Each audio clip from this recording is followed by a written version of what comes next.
Se um fundo imobiliário trabalhasse alavancado, isso geraria um impacto negativo, neutro ou positivo na visão de vocês? Dependeria da estratégia do gestor ou cada caso é um caso? Pode dar sua opinião, depois eu vou à minha. Eu acho a pergunta excelente, né? Então, assim, primeiro que o Brasil, a gente tem um país muito instável com relação a taxas que você consegue pegar para poder fazer investimentos. Então, você pensa no seguinte, né? Hoje eu vou pegar um empréstimo no banco para comprar um imóvel, né? O imóvel vai me dar, sei lá, um cap rate de 8, de 9, né?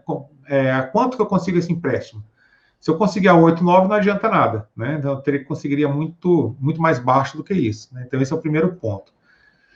Caso, né, a gente chegue a um dia a ter uma taxa estrutural muito baixa e isso seja possível, eu acho que vai gerar bastante retorno, né? Então, quem tiver posicionado nos fundos imobiliários, quando eles puderem fazer isso, né, eles puderem alavancar, o preço da cota vai subir bastante, porque eles vão conseguir emitir muita dívida, o patrimônio líquido vai aumentar, né, inclusive junto com as dívidas, né?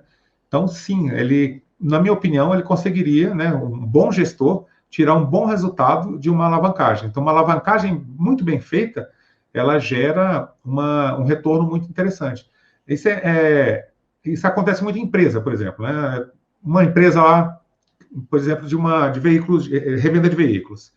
Ele consegue sei lá, 25%, 30% de lucro na venda de um veículo seminovo. Ele compra e revende esse veículo. Quando você vai fazer um empréstimo, né, você chega num banco grande, essas empresas pequenas, eles arrancam o colo do cara. Ele fala assim, ó, eu consigo te emprestar a 3, 4, 5% ao mês. Não é uma taxa normal praticada pelos bancos, entre 3% e 5% ao mês.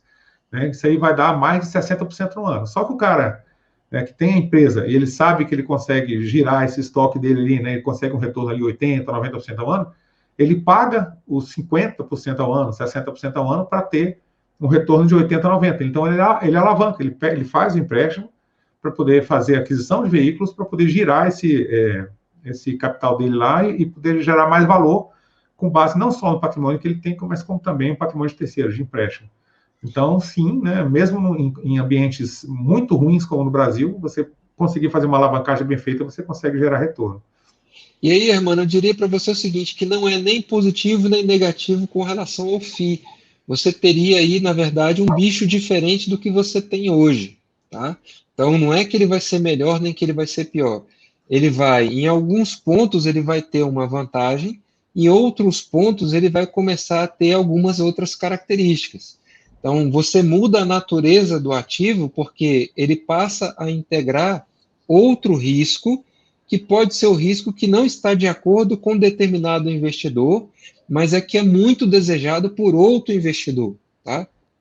Então não é que ele fica melhor nem pior. Agora, que efeito isso vai dar? Imagina o seguinte, para um fundo imobiliário crescer, para ele aumentar de tamanho, ele precisa fazer uma emissão, tá? Então ele vai ao mercado, capta mercado, pega dinheiro e compra outro imóvel. A partir do momento que ele pode se alavancar, ele não precisa mais fazer emissão. Então, o que acontece quando você faz a emissão? Se você faz a emissão, você tem aquela variação do valor patrimonial, né? Acima, abaixo do valor patrimonial, dá aquele problema de ajuste do tamanho de cota e tal.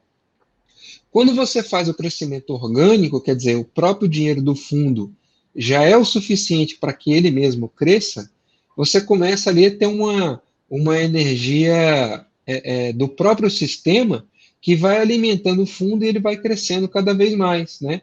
Então é como se você botasse essa alavancagem fosse o fermento no bolo. Em vez de você ter aquele bolo soladinho, você passa a ter um bolo agora que ele já começa a crescer sozinho, sem você precisar interferir com aquele ativo mais, né? E aí você vai aumentando um pouquinho o risco. Se o gestor, como o Schneider falou, conseguir graduar essa alavancagem de forma que ele tenha um crescimento natural e sustentável, ele não tem uma diferença muito grande do que seria o risco. Tá? Então, o FII passa a apresentar mais uma característica de empresa com uma baixa necessidade de infraestrutura para operar e que tem uma eficiência muito boa, porque ele gera dinheiro e reinveste. Né? Então, é um negócio que ele passa a elevar o risco, mas a segurança dele acompanha junto, porque tem lastro imobiliário e tal. Então, ele é um ativo que, ainda que com alavancagem, ele vai ser muito bom. ele só vai mudar a característica para o qual ele inicialmente estava destinado, e alguns investidores que viam ali um porto seguro sem dívida podem se incomodar com ter agora um grau de alavancagem. Tá? Essa exposição vai depender de cada um do gestor, e se um dia isso acontecer, eu acho que vai ter uma regulamentação, um nível de alavancagem saudável que vai ser negociado, aí testa, vê se isso vai dar certo, né? E a partir daí é que ele vai para frente, tá? Então, eu não vejo um problema muito grande assim de curto prazo para uma alavancagem, nem vejo isso acontecendo num curto prazo com fundos imobiliários, não, devido à característica do próprio produto.